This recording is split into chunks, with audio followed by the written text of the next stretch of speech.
James Baruth.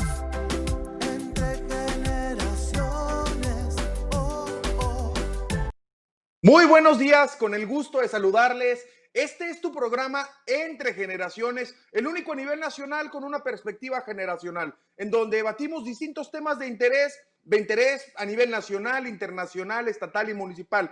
Y invitamos a miembros de distintas generaciones, baby boomers, generación X, millennials y centennials, para lo cual quiero dar la más cordial bienvenida a quien nos acompaña representando a cada generación. Estamos teniendo un tema que en unos minutos lo estaremos conectando con quien representa la generación X. Él es panelista de Entre Generaciones, Hugo Campos, profesor, pero le doy la más cordial bienvenida a dos amigos, miembros de mi generación, a quien representa la generación millennial, a Mauricio Gutiérrez Mauri, dueño de La Regina. Mauricio, ¿cómo estás? Bien, Christopher, muchas gracias por la invitación. Gracias. A quien también representa la generación millennial, Agustín Mora, panelista de Entre Generaciones, contador público. Agustín, ¿cómo estás? Buenos días, Christopher. Muy bien. Saludos a la audiencia, saludos al público. Como les comentaba, en unos minutos estará conectándose con nosotros Hugo Campos. Estamos teniendo un tema técnico porque estamos transmitiendo desde casa. Nuevamente le recuerdo a la gente que nos escucha en radio, que nos ve en redes sociales, transmitimos desde casa para cuidarnos todas y todos nosotros. Y en este primer bloque hablaremos sobre el préstamo del Banco Mundial a México. Y la gran pregunta es, ¿para qué es? Es un crédito de $1,000 millones. Es una operación de rutina y no implica un aumento de la deuda, dice el presidente López Obrador. El crédito servirá para impulsar los esfuerzos de la inclusión financiera, especialmente de jóvenes entre 15 y 17 años. Y aquí viene una gran pregunta.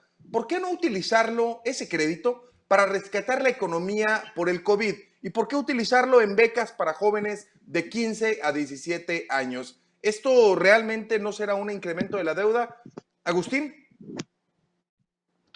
Bueno, incremento de la deuda, pues sí hay un incremento de la deuda. Pues, si pides prestado a un banco aquí y en cualquier parte del mundo, es un incremento de la deuda. Lo interesante es para qué lo van a usar, como mencionas, es para la inclusión financiera. ¿Por qué no usarlo para apagar el fuego que nos está causando esta pandemia y esta crisis económica? ¿Y por qué usarlo para incluir a la vida financiera, que no es más que otra forma de decir becas para los jóvenes de 15 a 17 años? Pues puedes verlo de dos perspectivas. Si lo quieres ver de la manera, pues es una forma de agarrar el grueso poblacional de esa edad que para el año 2024 pues sí va a tener capacidad de votar, ¿verdad? Entonces volvemos a los programas clientelares. Si lo vemos de la perspectiva económica, la deuda no es mala. La deuda, si lo usas para apalancarte, es buena. La deuda es una herramienta que debes de utilizar para lograr objetivos que tienes a corto o mediano plazo, siendo si ya tienes cierta seguridad en que los vas a ir a cumplir. Y aquí es donde está la otra cuestión, que seguridad de confianza nos da un gobierno que pide deuda no para generar riqueza, sino para sus programas asistenciales. Hugo Campos, soy la más cordial bienvenida, representante de la generación X, y estamos hablando sobre el préstamo del Banco Mundial a México, y mencionábamos que para qué es. Decía Agustín Mora que debería utilizarse para apagar el fuego después del desastre económico que viene a consecuencia del COVID y no para la inclusión financiera para los jóvenes de 15 a 17 años. Y mencionaba Agustín que probablemente sea para que puedan votar el año que entra y también en el 2024. Vaya, como una bequita más en lugar de apalancar y de apoyar al empresariado local por la crisis financiera del COVID. Hugo. Antes que nada, buenos días, me acabo de incorporar, soy generación X, batallo por este tipo de Buenos cosas. días. Saludos a todos ustedes. Sí, lo que alcancé a escuchar, sí, se hizo la solicitud de préstamo por $1,000 millones de dólares, pero era uno de préstamo, así como yo la veo, se había hecho desde el año pasado, es decir, era algo que ya se tenía contemplado antes de saber que existiera el problema del coronavirus. A mi entender, lo que pienso que ha sucedido es que el gobierno le calculó, el gobierno federal, de que podría atender el problema de la salud del coronavirus sin necesidad de recurrir al endeudamiento externo. Las visiones que nosotros o que muchas personas tenían de que iba a haber la situación en que se tenía que decidir a quién le íbamos a poner el respirador y a quién no, que iba a colapsar el sistema de salud, no sucedió. Ahora, en cuanto a lo que decían ahorita, lo que alcancé a escuchar, es que el hacer que a las personas que participen en el sistema financiero, en la bancarización, que tengan acceso a créditos, que se incorporen, pues, es una palanca de desarrollo. A lo mejor a largo plazo, probablemente sí, ¿no? Pero yo lo veo en el sentido de que era un plan que se tenía desde antes, ni siquiera es mucha deuda, $1,000 millones. Correcto. No, pues realmente no. Por ejemplo, si nosotros consideramos que la deuda del país ronda un poquito más de los $200,000 millones, de cada por intereses alrededor de que $25,000 millones, vamos, no es una cantidad excesiva. Y está destinada, sí es cierto, hacia lo que el gobierno actual le está dando prioridad, ¿no? A los sectores más desfavorecidos. Obviamente, cada sector pide para sus intereses. El empresariado pediría que fuera para ellos, los campesinos para ellos, pero dentro de un plan que ya se tenía preconcebido desde el año anterior, yo lo veo congruente, es decir, no veo mucho de dónde hacer ruido, que a lo mejor se podría haber empleado ese dinero para atender otro tipo de cosas que surgieron de manera reciente, a lo mejor podría discutirse, ¿no? Pero de lo que es el estricto programa de plataforma, programa de gobierno que se tenía, es un préstamo que había pensado para otra cosa y que se debe emplear para lo que se había pedido, y que eso, dentro de la visión que tiene el grupo que actualmente está gobernando, es congruente. Es decir, ¿cómo vamos a apalancar el desarrollo nacional? Pues inyectándolo, dándole liquidez al sistema financiero del A Estado. jóvenes entre 15 y 17 años. Pero no solo a ello, también va a ser destinado a mujeres que piden, o sea, sí va a haber entre jóvenes entre 15 y 17 años, sí, como no, pero no solamente va a ser para becas, va a ser para otro tipo también de incorporación de personas dentro de los programas sociales. Entonces, esa va a ser la palanca de abajo hacia arriba para tratar de impulsar la economía. Mauricio, este recurso para jóvenes entre 15 y 17 años, menciona Hugo que probablemente sea para mujeres, ¿no podría emplearse esta deuda? Que si bien es cierto, se pidió desde el año pasado, como lo menciona Hugo, pero el año pasado no sabíamos que íbamos a tener coronavirus. Es decir, tú tienes la capacidad del Estado para poderlo redireccionar para otras partes. Es decir, podría darse a los empresarios como tú que a consecuencia del coronavirus, pues han tenido que verse las negras. Adelante, Mauricio. Mauricio, tenemos problema con el audio de Mauricio. Creo que se desconfiguró. Agustín. Sí. Mira, aunado más a los comentarios que hace Hugo. El problema es, mencionas que el apalancamiento es una herramienta, sin embargo, el hecho de que te apalanques es porque vas a lograr un objetivo, ¿sí? Que ya te trazaste. Y aquí yo no veo un objetivo claro del gobierno federal más que mantener sus programas asistenciales a sus clientes. ¿Quiénes son sus clientes? Pues bueno, ya lo estamos viendo muy claro. Los sectores vulnerables y los jóvenes que van a votar en los siguientes años y que van a estar muy contentos con Andrés Manuel porque les va a estar llegando un dinerito que tú que das clases, Hugo, pues tú me podrás decir a ver en qué se lo van a gastar los chavos de 15 y 17 años, dinero que no les costó ni un peso, y que es dinero que sí le está costando al erario público y le está costando a los que pagamos impuestos y a los que producimos en el país. Puesto a esto, entiendo muy bien que el crédito vaya a utilizar en proyectos productivos económicos de alto calado en realidad en el país. Y lo entiendo también porque también entiendo que ya estamos fuera de los 25 países más atractivos para la inversión extranjera, siendo que hace 4 años rondábamos en el lugar 9. El año pasado, en el primer año de este gobierno, nos pasaron al lugar 25 y ahora definitivamente estamos fuera de los 25 países más atractivos para atraer inversión extranjera. Y eso no es otra cosa más que la pérdida de confianza en el país, en las instituciones y en la gobernanza pública. Hay demasiada incertidumbre y luego pides créditos, te dice Hugo que no es mucho dinero, pues yo no sé que para él que considere mucho dinero o para esta 4T que significa mucho dinero, pero $1,000 millones para mí sí es una cantidad enorme de dinero que podría utilizarse en objetivos clave, ¿sí? No que se regala al empresariado. Para empezar, el empresario no quiere que le regalen nada, porque se ha de trabajar por él. Lo que quiere es que se genere riqueza. El gobierno necesita poner las herramientas para generar riqueza, no está regalando el dinero. Ahora, vuelvo a la pregunta inicial. Si todavía no está Mauricio, Hugo, ¿tú en qué van a gastar los jóvenes de 15 a 17 años su dinero?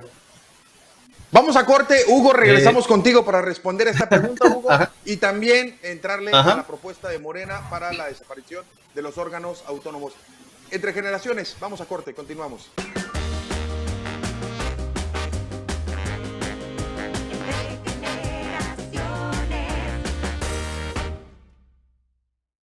Continuamos entre generaciones desde casa. Propuesta de Morena para desaparecer los órganos autónomos. Es una iniciativa por parte del coordinador de la bancada en el Senado del partido político del gobierno, Morena, Ricardo Monreal, para fusionar la Comisión Reguladora de Energía, el Instituto Federal de Telecomunicaciones y la Comisión Reguladora y el Instituto Nacional de Mercados y Competencia para el Bienestar. El IFETEL es la tutela de los derechos fundamentales y no se debe fusionar la COFESE y la CRE. Eso lo dice la Asociación Mexicana de Derecho a la Información. La COFESE y el Instituto Federal de Telecomunicaciones señalan que no fueron consultados previamente a esta iniciativa. Y viene esta gran pregunta, Hugo. ¿Austeridad y adelgazamiento del órgano burocrático o centralización del poder en la toma de decisiones? Bueno, así, nada más regresando, yo que me quedé con la pregunta que me habían hecho anterior. Claro. Sí, así voy a ser breve. Sí es cierto, o sea, profesor, que los alumnos les llegara su beca y lo dedicaran todo a cuadernos, libros, calculadoras, sacapuntas, es cierto, pero no sucede, no es falso. ¿Qué le van a dedicar los jóvenes? Sí, aparte de que sí necesitan el cuaderno, el sacapuntas, el lápiz, todo ese tipo de cosas, pues van a comprar sus zapatos, van a comprar sus tenis, su ropa, van a ir algún día, se haga la normalidad, pues a comprar cosas que no necesariamente tengan que ver con la escuela. Probablemente algunos más conscientes le ayudarán a sus padres a pagar el recibo de la luz, del agua. Pero la esencia en cuanto se concibe esto, no es solamente, sí, idealmente que sea para la escuela. Desde inyectar el circulante hacia abajo. Ese poquito dinero que se va a gastar el joven en sus zapatos, en ir al cine cuando vuelva a ir al cine, cuando todo ese tipo de cosas que se restablezcan, pues va a ser un dinero que ya no va a ir de los bolsillos de los padres. Ahora, eso de que no les cuesta, pues es que no es que no les cuesta, es un trabajo. Pero por ahí va, y en el sentido de que, bueno, si se es clientelar o no, o sea, cuando que es clientelar y lo dirige a decenas de miles, como que ya pierde el sentido clientelar. Clientelar es cuando en un sector muy restringido le favoreces de manera y restringido puede ser no más de o mil, cuando clientelar de dones, caray, no, entonces ya vamos a hablar de cosas. Y vamos con la pregunta de la propuesta de Monreal. Hugo, estamos teniendo problemas con tu audio. Creo que te van a mandar otro link para que vuelvas a conectarte. para poder Correcto. tener mejor recepción, porque te cortas mucho. Pero ya tenemos a Mauricio. Bien. Mauricio, Ajá. propuesta de Morena para desaparecer los órganos autónomos. Mauricio, ¿cuál es tu punto de vista? Ahí, Christopher, yo creo que depende mucho de Las cosas que haga el personaje político, ¿no? A ver, ¿sí me escuchan? Adelante, Mauricio. Sí. No los oigo. Adelante, Mauricio. Sí, bueno. Adelante. No los escucho, muchachos. ¿Ustedes Que sí? nos ve y que nos escucha, ¿sí? Sí, ok, bueno. Como te decía, yo creo que depende mucho del personaje político, ¿no? Ahí comentaban que era algo así como se puede ver la democracia. Hay mucho que ver para qué fines los utilizas o para qué no. En la anterioridad, el presidente es el que se hacía cargo de muchos de las tareas, de las actividades que realizan estos organismos autónomos, ¿no? Entonces, ¿qué tanta confianza o qué tanta carga de trabajo le podemos dar ahí al ejecutivo que lo pueda realizar, ¿no? Yo creo que depende mucho del personaje, de la confianza que nosotros le tengamos. Tiene sus pros, por algo se realizaron. Creo que son necesarios. Yo creo que es errónea lo que trata de hacer ahorita el presidente quitando los organismos autónomos. Agustín. Bueno, seguimos viendo la decisión del grupo en el poder de hacerse de todo el poder. Y digo desesperación porque ya a la vuelta de la esquina están las elecciones federales. Estamos viendo que esto no tiene pies ni cabeza en el sustento económico, ¿sí? Lo que sí se está viendo es una concentración del poder en una sola persona o en un solo grupo, y que, yéndonos a la historia, y aquí mis compañeros que me digan si estoy de acuerdo o no, cuando la concentración del poder es en una sola persona, es más fácil ser corruptible o prestarse a actos que no están delimitados éticamente, porque ya nada más depende de ti. En este caso, la concentración de los órganos reguladores, bueno, la creación de estos órganos reguladores tiene un sentido estricto, en el sentido de la competencia, para mejorar la materia económica entre precio, demanda, mercado. La Comisión Reguladora de Energía, tenemos y estamos viendo desde hace algunos meses que la agenda es tratar, para empezar, de detener las energías renovables y de volver a los fósiles. Cuando estamos hablando, y retomo el que hice en la pasada participación, cuando nos sacan de los 25 países más atractivos para invertir, la agencia que hace el estudio menciona que Dos Bocas no va a dar lo que se estima y que va a causar más costo y que va a desacelerar el crecimiento del país. Y la otra decisión que toman, que también es muy interesante, es la cancelación del aeropuerto. Ya estamos viendo ahora las consecuencias de cancelar proyectos económicos a gran escala con encuestas a mano alzada. Entonces, si me preguntas, para mí esto es un error y no es más que tratar de hacerse de todo el poder del grupo que está en el poder. Hugo. Sí, que es como acusar a... ¿Me escuchan? ¿Me escuchan? Sí, adelante, Hugo. Ah, correcto. Es que es el de una persona. Yo estoy de acuerdo en el sentido de que es un poco que siguiendo los destinos de que busca imponer su proyecto. Igual se dio hace 30 años, igual hace 60 años, igual hace... Y en todos lados el acusar a un gobierno de que quiera imponer su proyecto de trabajo no tiene sentido. Y busca exactamente... Yo mencioné grupo de poder. Correcto, más que el gobierno, el grupo de poder actual en el poder. Sí, correcto, el grupo del poder que estaba hace 6, 10, 20, 30 años, y es lo mismo, y en todos los países sucede lo mismo. O sea, es el problema es ver a qué intereses se dirige ese accionar. Lo que demuestra si una situación o una institución funciona, pues, los resultados, ¿no? Entonces, eso de que en México hubiera mucha competencia y que hubiera ser autónomos, se eliminara la corrupción, los compadres, no sucedió. Ahora, sí es cierto que México de lugares para la inversión extranjera, pero pues no seamos, no, las extranjeras se van a ir, pueden sacar más ventajas.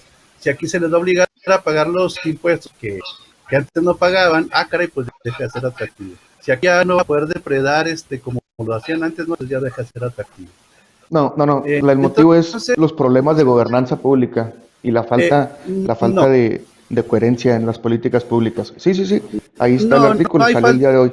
Te lo paso terminando el programa. De acuerdo. Hacer un artículo de quien gusta. No hay gobernanza en México. Hay países que son muy complicados en cuanto a lo político. Acaban de asesinar a un juez pero por dictar sentencia. Sí, Vamos a escuchar bien a Hugo, por favor. Bien, correcto, así regresamos. Entonces, yo sí pienso que se pudo haber hecho alguna consulta. Fue muy intempestiva. En esto sí estoy de acuerdo del senador Monreal. No sé hasta qué sentido tengo todo el respaldo de la bancada. Sí lo veo en el sentido de que, bueno, desde el punto de vista de los intereses de quienes gobiernan, tratar de tener un mayor margen de maniobra. Es decir, la existencia de institutos autónomos va en contra, sí es cierto, de la visión que tiene por parte del actual gobierno de cómo tiene que manejarse la cuestión económica. Ahora, a veces hay cosas muy contradictorias. Estaba leyendo ahí un artículo de que se quejaban en el sentido, bueno, gente que está en contra de la fusión. Decía, es que no, si se ve por el punto de vista económico, no tiene razón. Dice, las tres fusiones, más el 2% del presupuesto federal. Caray, pues si son tres instituciones que sean el 2%, sí, a lo mejor en el conjunto es nada más un 2%, pero son tres instituciones que abarcan. Sí, y se le de vista tiene cierta razón, a lo mejor no todo. Si se alega desde el punto de vista de que sean un solo para sí, a veces se ve que en la operatividad se es más complicado. Ahí sí estoy de acuerdo. Tiene que ser una propuesta así como está, no puede citar. Tiene que haber más más a precisar una negociación. En eso sí estoy de acuerdo. Muy bien, Mauricio. Perdón, tengo muchos problemas con el audio. Yo creo que si seguimos con lo de los organismos autónomos, yo creo que son totalmente necesarios. Yo creo que la carga que se... Sí, tenemos problemas todavía con Mauricio con el audio. Vamos a ir a corte y continuamos entre generaciones en lo que solucionamos todo esto. Una disculpa a la gente que nos escucha en radio y que nos ve en casa. Estamos teniendo problema con el internet de nuestros panelistas en sus hogares, que se refleja acá en el programa para el que ustedes ven y escuchan. Vamos a corte y continuamos. Este es su programa Entre Generaciones. Regresamos.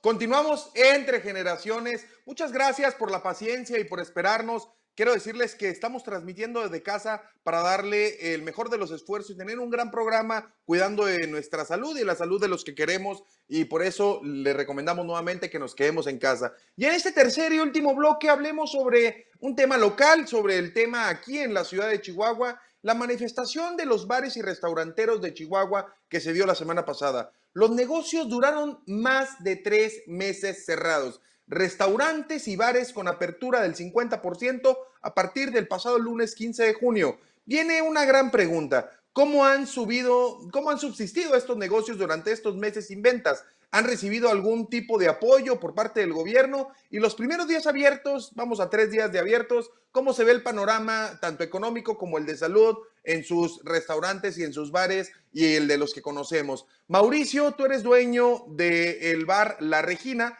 y y estuviste en esta manifestación, fuiste parte de los organizadores.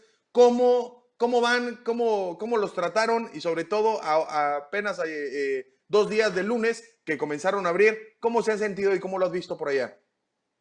Bueno, una disculpa primero que nada por ahí, por el audio que hemos estado fallando, pero bueno, sí, como bien comentas, Christopher, venimos de 3 meses sin generar ningún solo ingreso.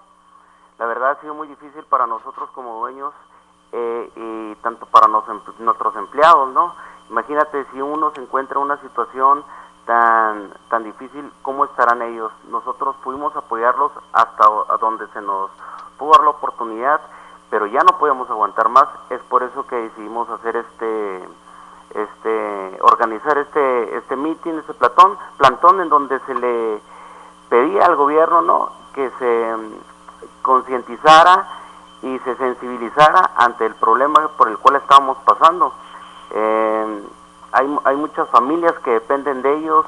Imagínate, llegamos a ser 520 empresarios, los cuales de ellos tienen 2, 3, 4 negocios, o tenían, porque algunos han tenido que cerrar. Eso multiplícalo por 20 empleados y eso multiplícalo por 4 por las familias que representan, ¿no? Entonces, fue un golpe muy fuerte para la economía. Muchas de las empresas tuvieron que cerrar. Nosotros ahí en nuestro censo del grupo de aquí en la ciudad de Chihuahua, nada más éramos 270 más o menos. De esos 270 tuvieron que cerrar alrededor de 40 negocios, y más los que no sabemos y más lo que se sume, ¿no? Porque ahorita todavía seguimos esperando. Abrieron algunos negocios, restaurantes y restaurantes bar, pero siguen todavía cerrados lo que vienen siendo bares, cantinas, antros, salones de fiestas, bueno, un número de empresas que siguen cerradas. Se unieron personas como el grupo de gimnasios, algunos lugares ambulantes que también se les restó a su venta, ¿no? No pudieron generar las utilidades que ellos habían estado generando. Hugo, ¿cómo ves esto cuando ves a un gobierno estatal o federal o municipal un tanto pasivo en el apoyo a los micro y pequeños empresarios? Bien, ¿sí me escuchan? Sí, adelante, Hugo. Sí. Correcto, gracias. Sí, aquí sucedió algo muy interesante desde mi punto de vista, ¿no? Por ejemplo, hay una postura de que antes se tenía que apoyar a los demás arriba, ahora la postura es de que se tiene que apoyar a los demás abajo, y desgraciadamente el sector restaurantero como que quedó a la mitad, ni alcanza desde arriba ni alcanza desde abajo, y sí yo percibo que sí ha sido uno de los sectores más perjudicados. Me parece bien que se hayan manifestado en la forma en la que lo hicieron. Es una manifestación muy responsable en el sentido de que no hubo desmanes, sana distancia, pacífica, exigiendo sus demandas. Yo celebro que hayan hecho esa manifestación de la forma en que se hizo, y tienen razón. Ahí tiene que haber una negociación de parte de las autoridades para reiniciar la apertura, pero sí siempre cuidando la cuestión de la salud.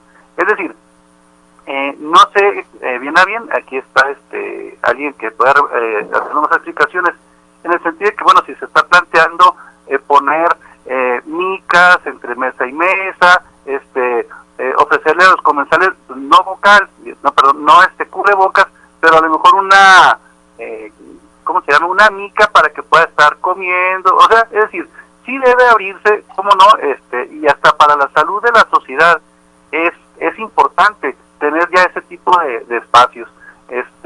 El encierro yo lo he visto con mis alumnos, con los padres de familia, sí ha sido algo que la cuestión psicológica, anímica ha afectado, imagínense la cuestión económica, pero yo sí lo vería sano en el sentido de que si se toman las medidas necesarias para asegurar no más contagios, un rebrote de contagios, el que se abra ese tipo de fuentes de ingresos, de distracción, va a ser magnífico para la sociedad. Agustín, menciona a Hugo y lo menciona bien. Por una parte se apoyó a la clase alta, pero pues la clase alta se puede ir a su rancho, se puede ir a su finca, se puede ir a donde sea, se puede ir a encerrarse y puede durar 1, 2, 3, 4, 5, 6 meses sin estar colaborando. Efectivamente, va a ser menos rica, sí, pero tiene la posibilidad desde el privilegio de seguirlo haciendo. Y la clase baja recibió apoyo, la clase pobre en nuestro país recibió apoyo por parte del gobierno federal con apoyos sociales. En algunos casos se recibió un préstamo de 26,000 pesos, pero la clase media, es decir, nosotros, la clase media, los que estamos esforzándonos para no caer y estamos esforzándonos queriendo aspirar a más. Y bien lo menciona Hugo y coincido con él, pues como parece que a los gobiernos o al Estado se le olvidó que habemos gran número de clase media. Sí, yo aquí lo escribí y parece que leíste lo que escribí y Hugo dio en el clavo, ¿eh? No sé si no queriendo, pero los que se quedaron a la mitad, menciona Hugo. Y precisamente es que el tipo de políticas de este gobierno es no pensando en la clase media, tampoco pensando en la clase alta, está pensando en la clase baja, nomás que aquí somos un país de 120 millones de mexicanos, ¿sí? Entonces, la polarización del país, la polarización que está creando esta figura de gobierno, la polarización con la que llegó al poder y con la cual se quiere mantener, lo que está pasando, y ahora lo vemos con este tipo de crisis, no voltean a ver a la clase media y hasta en un punto parece que lo que quieren es que desaparezca la clase media, para que ya sea más fácil, nada más decir los ricos y los pobres, los que están conmigo, los que no están contra mí, o los que están contra mí, perdón. Entonces, ahí en ese punto, Hugo diste en el clavo. Los que más batallaron y los que más están sufriéndola, si el gobierno nada más apoya a los de abajo, pues esa es la clase media, que también somos los más, ¿eh? También somos los más, los que sí tenemos que salir a chambear. Con el tema de la protesta, de la manifestación, de acuerdo 100%, de acuerdo para que todo mundo tenga un espacio que pueda decir sin que sufra o que piense que habrá algún tipo de consecuencia. Acabamos de ver una censura que no sé si recordarán o no, hace pocos días la Comisión Nacional de Prevención a la Discriminación, ahora sí que discriminó la participación de un actor, pues vamos a decirlo, de una figura pública oriunda de Chihuahua. Entonces, yo me quedo con esa reflexión de Hugo, porque dio en el clavo de cuál es la estrategia de este gobierno, que es los que se quedaron a la mitad, ¿qué? ¿A ellos quién va a ver por ellos? Al menos el gobierno no.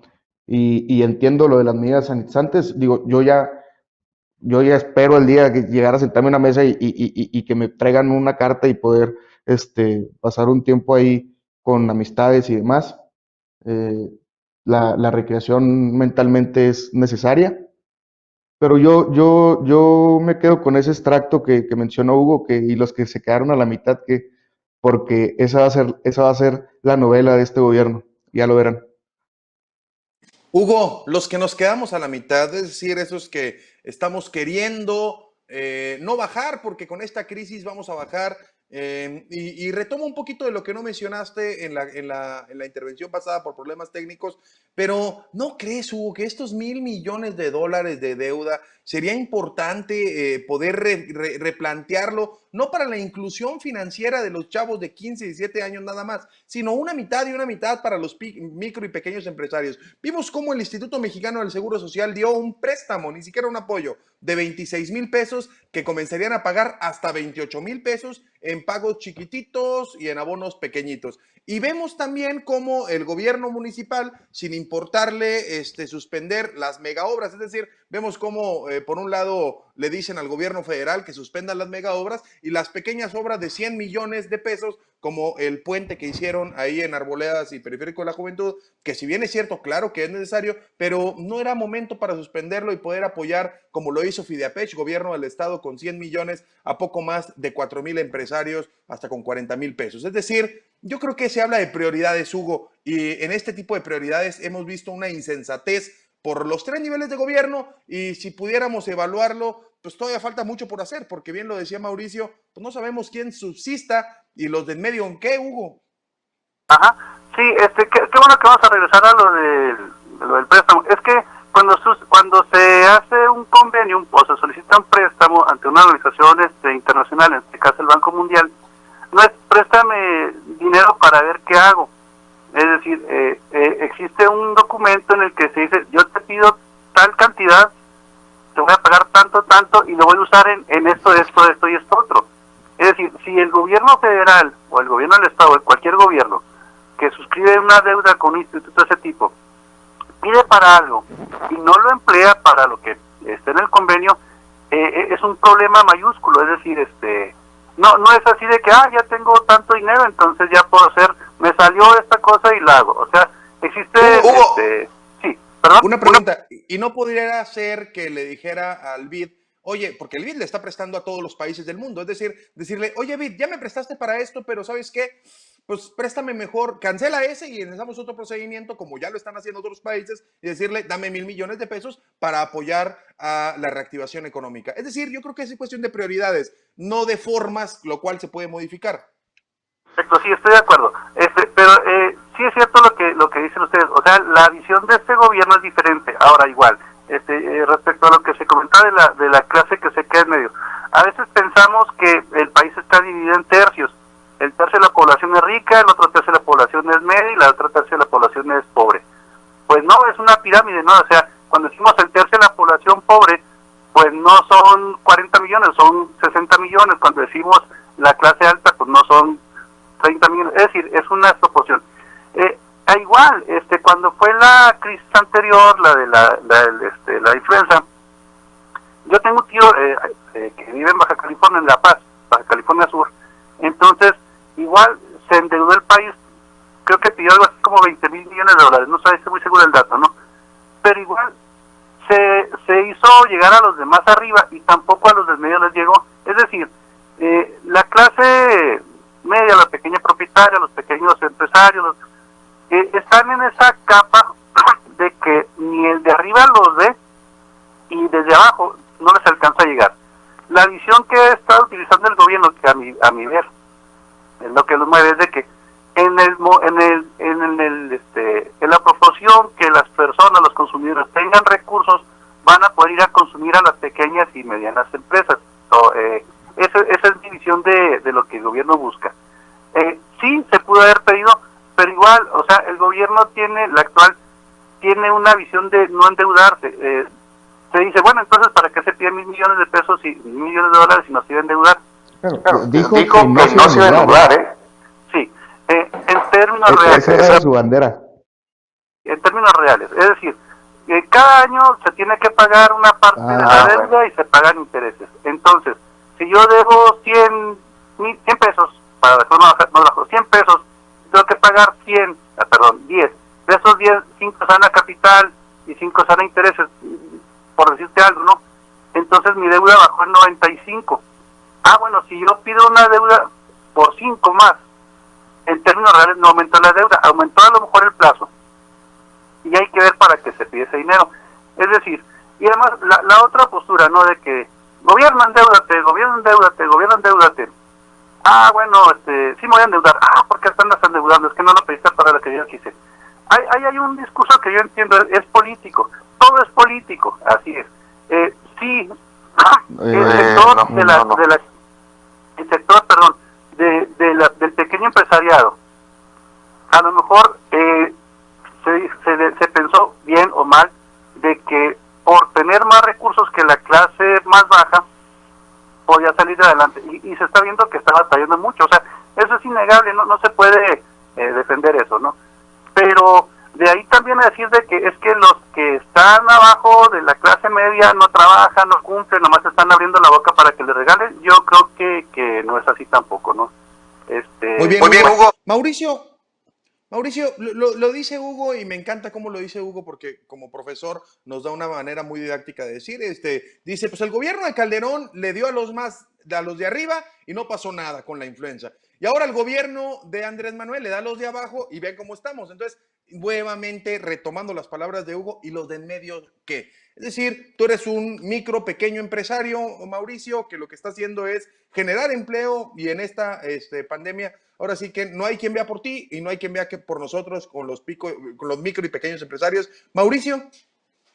Sí, mira, aquí se manejaron que llegaron muchos apoyos millonarios, la cual en el grupo que nosotros estamos organizando, si ni el 10%, ni el 10% pudo tomar algo de esos apoyos. Todas las cantidades de apoyos que están manejando, las cifras en las redes, en la televisión, no sé a dónde las están dirigiendo, a nosotros no nos ha llegado nada. Ahí yo creo que también entra el tema sociológico, ¿no?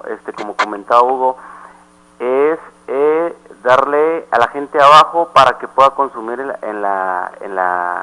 con la gente del medio, en las empresas, y que salga adelante. Ahí discrepo un poquito porque las empresas que le dan trabajo a esas personas somos precisamente nosotros, ¿no? La clase media. Entonces, si nosotros no tenemos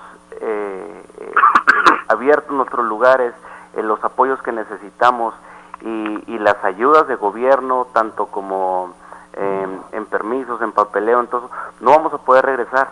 Ya va a haber gente que no va a poder regresar, e inclusive va a haber gente, o habemos mucha gente que ahorita ya tenemos una deuda. Traemos una deuda de 3 meses que no hemos podido generar, vamos a regresar endeudados, sin una posibilidad de un apoyo de una institución bancaria. ¿Por qué? Porque muchos se fueron a buró de crédito, muchos utilizaron sus tarjetas de crédito, a pesar de que todas las instituciones bancarias hayan condonado 4 meses o hayan apoyado a algunas personas. No va a ser así, va a ser muy difícil. Ahí la gente de abajo va a pensar. También entra el tema sociológico del miedo, ¿no? Bueno, y si vuelve a pasar, y si no, y ahorita la gente ya no quiere gastar, no va a salir a gastarse su dinero en ropa, en un restaurante. No, ellos lo único que van a tener va a ser tener dinero guardado para otro tipo de incertidumbre como la que estamos viviendo, ¿no? Yo creo que se tiene que apoyar a las pequeñas y medianas empresas para que podamos dotar de los empleos que ya se perdieron y podamos hacer más y poder salir adelante en el hoyo económico del que nos vamos a meter. Yo creo que van a pasar 2-3 años, realmente.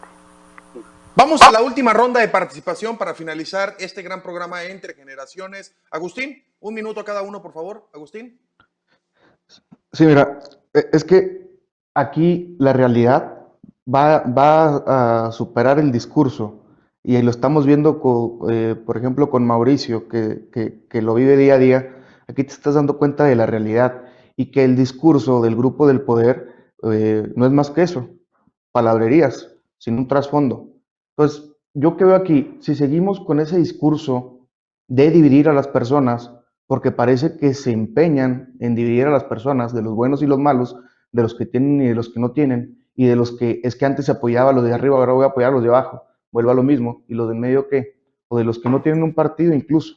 Entonces, necesitamos, para empezar, quitarnos eso de la mente, porque eso no nos va a dejar superar esta crisis. Y como comentario al dato que dio Hugo de la influenza, que veníamos saliendo de la crisis inmobiliaria del 2008, y luego viene la influenza, aún así, el país creció económicamente, en términos reales del Producto Interno Bruto. Y a este gobierno y a este grupo de poder y a este nuevo status quo no le llevó más que 3 meses para suspender el crecimiento prolongado que teníamos desde el 2010. Entonces, gracias, me Agustín. parece que la realidad va a alcanzar. Gracias. Gracias, Agustín. Hugo. Sí, un minutito.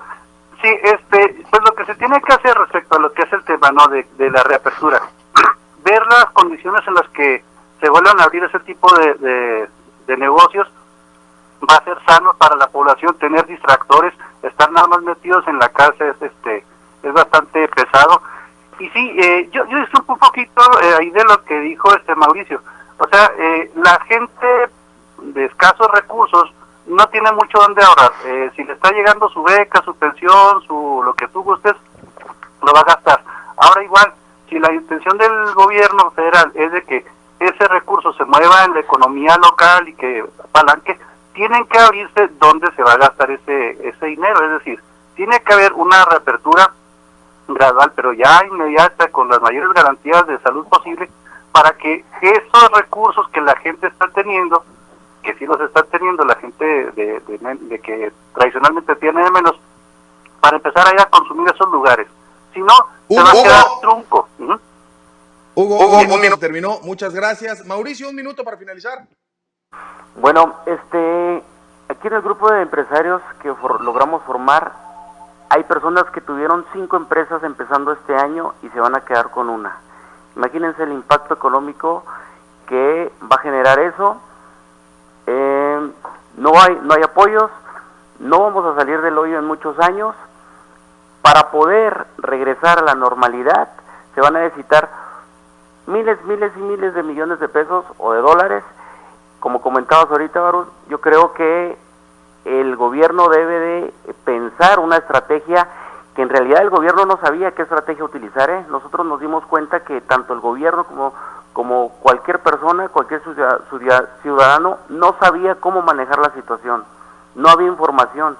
Es un evento histórico que va a quedar plasmado en los libros para siempre. Entonces, yo creo que deben de afrontar el presente. Deben de afrontar el presente y ver qué es lo que necesitan para sacar el país adelante, porque se les viene encima. Gracias, Mauricio. Gracias, Mauricio Gutiérrez. Gracias, Agustín Mora. Gracias, Hugo Campos.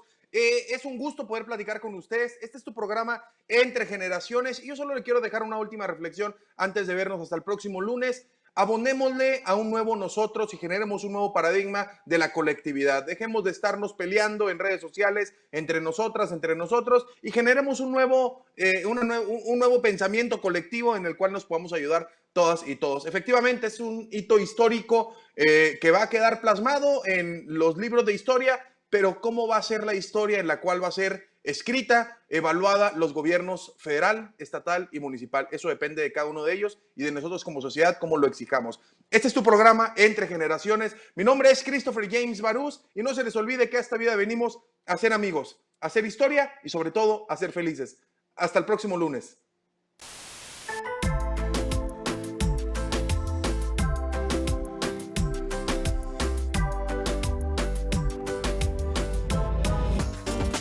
Escúchanos de lunes a miércoles de 9 a 10 de la mañana. Entre Generaciones, con Christopher James Baruch.